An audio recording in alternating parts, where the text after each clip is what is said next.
Hi, I'm Doug Brignole. And I'm Mo Larby from Smart Training 365. Welcome to the Brig 20 videos. We're glad you've joined us. We're going to talk about the Brig 20, and that refers to the 20 best anatomical motions for physique development and muscular development. Now, some of these have alternatives, and we're going to show you all of these exercises one by one. So come and join us. Let's get started.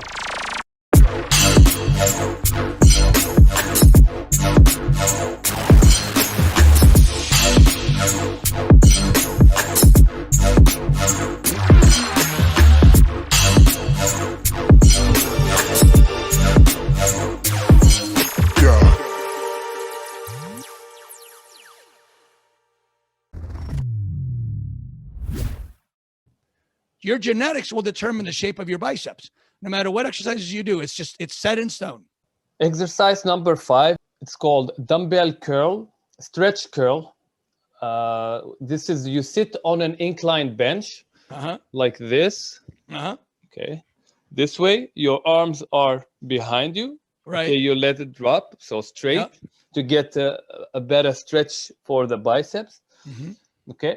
And then you start with a pronated grip. So let me show you here. It's better to show you. So you start, imagine like I'm inclined. I'm holding the dumbbell this way. Right. And then I pull it and I twist. And then when I bring it back, I bring it all the way here.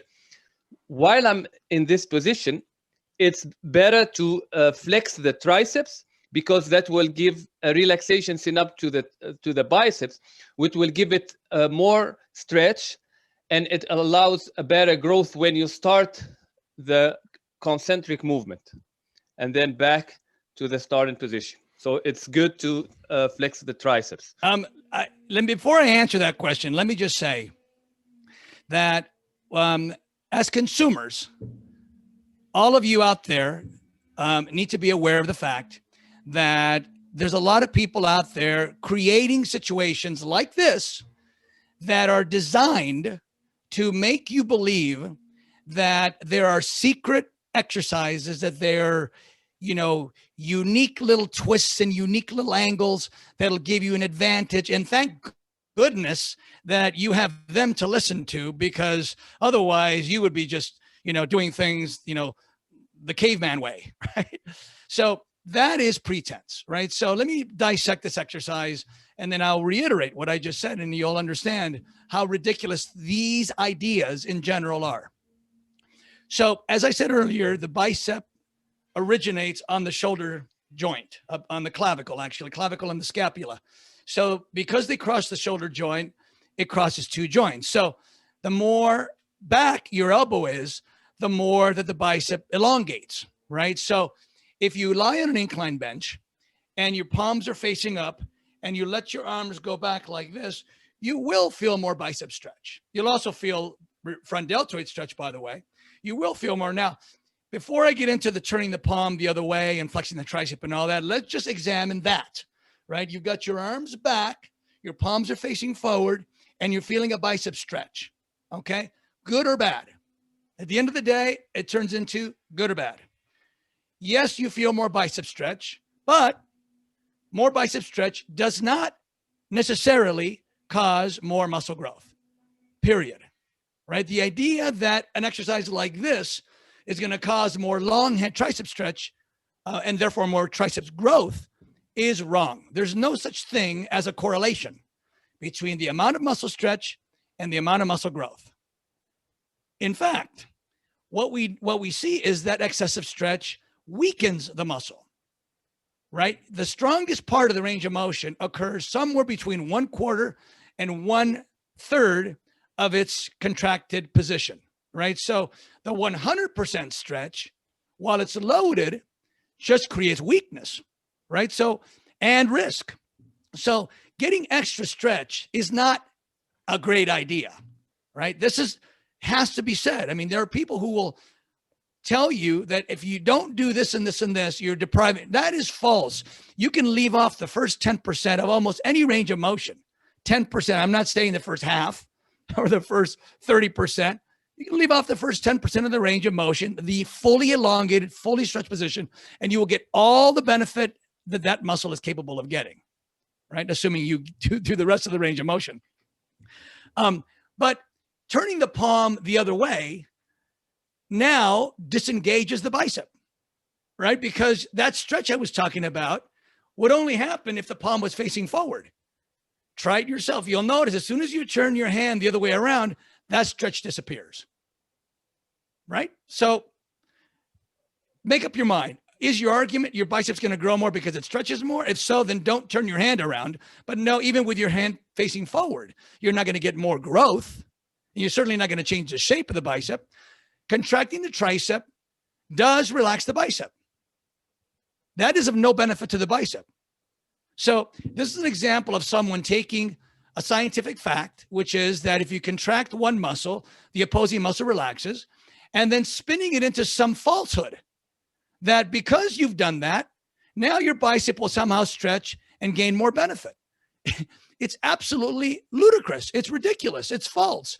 And it's a perfect example of someone trying to give you something that sounds really complicated and really nuanced so that you think, wow, this guy is so smart. He's really got to figure it out. It's like he's just giving you a lot of mumbo jumbo, little tiny bit of truth on the contraction of the tricep. But that does not benefit your bicep. Stretching the bicep more than normal does not give it more growth. I mean, look, I've been doing this for 43 years. I've experimented with all of this, right? I've tried this, I've tried that, and I've given things fair chances, and I've done research, and I've done cadaver dissections, and I've read the studies. And there's nothing at all that indicates that stretching a muscle beyond its normal capacity will cause it to grow more. Nothing. And including this, triggering reciprocal inhibition does not cause that other muscle to grow more. It is nonsense. Does that make you angry when you hear this? I probably look like I'm getting angry. Look, I don't like nonsense. And I don't like nonsense for the sake of profit, right? Our program,